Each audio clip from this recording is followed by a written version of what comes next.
So, you've just had your first day of world history. You probably have a lot of questions. Well, you're not alone. Welcome to Cain Course World History. Hit it!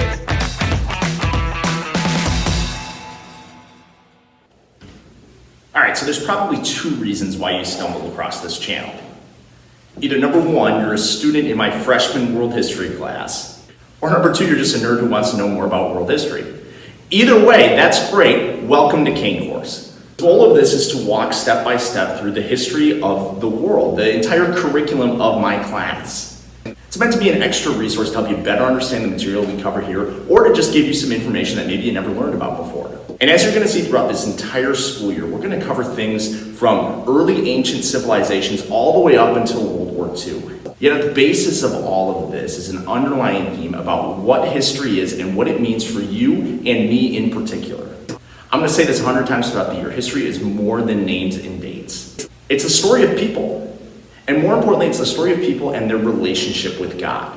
So today we're going to start exactly where we should, the beginning. Oh, Mr. Cain, we're covering like Greeks and Romans and Egyptians right away, right? Whoa, easy there, anonymous high school student. Man, I wish my actual students had that much excitement and passion for what we're about to cover. No, you're actually a little bit ahead of me. We have a lot to cover before we talk about the Greeks and the Romans and the Egyptians and all the fun stuff that every world history class ever covers. Before we can talk about anything historically, I think it's important that we discuss what history actually is. It's not just a bunch of old dead guys and what they did. Now that's a big part of it, don't get me wrong. But history truly is one big story. It's the story of the world. Now, usually when people first hear that question of what is history, they answer it something like this. Take it away, anonymous student. History is stuff that happened in the past.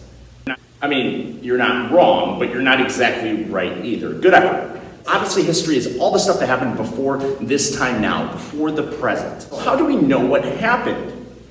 Well, things were recorded or things were remembered. So it's those memories and recordings that are passed on that are truly what history is. And without those things, we have no knowledge of what the past is, so therefore we wouldn't have history. Let me give you an example. This morning, before I came into school, I went to Chick-fil-A. I got Chick-fil-A breakfast because I think Chick-fil-A biscuits and chicken are just a wonderful combination and a great way to start my morning. No, I'm not sponsored by Chick-fil-A. I wish though. So I ordered my typical number one meal, which is the chicken on the biscuit and hash browns, and got my Dr. Pepper and came into school. That is history because it happened in the past. But the only reason you know about that is that I just told you. So that exchange right there from me to you is history. It's how I preserve what happened in the past. And so the study of history involves studying what I just told you. And maybe there's other means in which I could demonstrate that to you. I could have written a long chronicle discussing exactly what happened from my perspective. Or maybe you happen to be in the car behind me at the Chick-fil-A drive-thru and you witnessed it personally. So therefore, history isn't just what happened, it's what we recorded about it. That's what studying history is. And there can be a difference in what was recorded depending on who recorded it. One could assume that my description and account of my wonderful breakfast at Chick-fil-A would be accurate because I'm the one writing about it. I experienced it. And if you were just to write about my experience without having been there, your account might be a little bit different. So therein lies the big challenge in history. We have to take what we do have from the past, the evidence, whether written or physical, and put it all together to better understand this actual story. And obviously, the further removed we are from this story, the harder it is to understand, or to get it 100% accurate. You might have heard the phrase before, if a tree falls in the woods, no one's there to hear it, doesn't make a sound. But if you think about it, if a tree falls in the woods and there's no one there, of course it made a sound. At least that's what we know about sounds working. But the point of that phrase is saying that if no one was actually there to tell you what the sound was, it's basically the same thing as that tree not making a sound whatsoever when it fell. We can go to the tree after the fact and see the results of the tree falling down, the fact that it is now on the ground and it's split in the trunk. And we can assume that a sound was made, but we don't know for sure because we don't have an account from somebody who was there. You see how important this is? We have to understand that before we start talking about what history actually is and what actually happened. And that's one thing we want to figure out throughout this school year is how can we best understand the events in the past? How can we figure out what's reliable and what's not? Because there are tons of sources out there, and that's great. But each of these sources might have a different perspective. Again, use my Chick-fil-A example. My perspective of firsthand ordering the Chick-fil-A is different from you who weren't even there, or from the person who was behind me in another car. That perspective is different, just because of where you are in relation to it. That perspective is also different because of your views and your understanding of those things. Because while I love Chick-fil-A, maybe you don't. Maybe you're more of a Popeyes person. I don't know. If that's the case, your perspective or your view of the event is going to be much different because you have a bias. And that's true for every single person who has ever written down or recorded or explained anything that happened in history. We've got a fancy term for it. You ready for this? We call it worldview. Yo, anonymous student, help me out again. What's a worldview? The way you look at the world.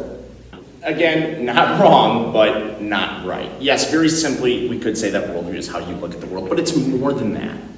See, truly, a worldview is the set of truth claims we use to explain the world and everything that happens around us. It is how you view the world, but it's also what you believe about the world and how you react to the things around you. And everyone has a worldview, and everyone's worldview is different, and that's okay. But we need to understand what goes into our worldviews. So like we said before, maybe our perspective causes us to view the world in a certain way. For example, if I stand up on this desk, I have now changed my perspective. Believe it or not, everything in my classroom looks a little bit different when I'm standing up here. So like we said before, my relation physically to an event might change the way I interact with it, the way I understand it. But it's not just perspective, because there's so many other things that cause my perspective to change, not just my physical location and standing up here. My worldview is also going to be shaped by my personal beliefs and my overall understanding of things. So my worldview will change based on what I'm taught in school, or what my parents taught me, or my religion. Worldview is a great thing because it takes into account all our different backgrounds and all of our different cultures, and it allows us to all experience history just a little bit differently. And that's great, I'm all for that. But there is a danger in worldview. Like we said before, a worldview is truth claims. What we believe to be true. Notice that, what we believe to be true, not necessarily what is true. So when we talk about worldviews and that they're different for each person, that allows people the flexibility to believe whatever they want, or to disregard certain things that are absolutely true. Now, that's your choice. If you choose to disregard what is clearly and absolutely true, that's up to you. And those things that are true often have evidence that point to them. For example, gravity is an absolute truth. And if I all of a sudden say, I don't believe in gravity, that is not true for me. If I go ahead and jump out that window right now, I'm going to find out real quick that gravity is in fact true. Yet I refuse to believe it. And history in so many ways is a quest for truth. We're trying to figure out what happened in the world before us. We're trying to truly understand what is real. So there's certain things you can't disregard.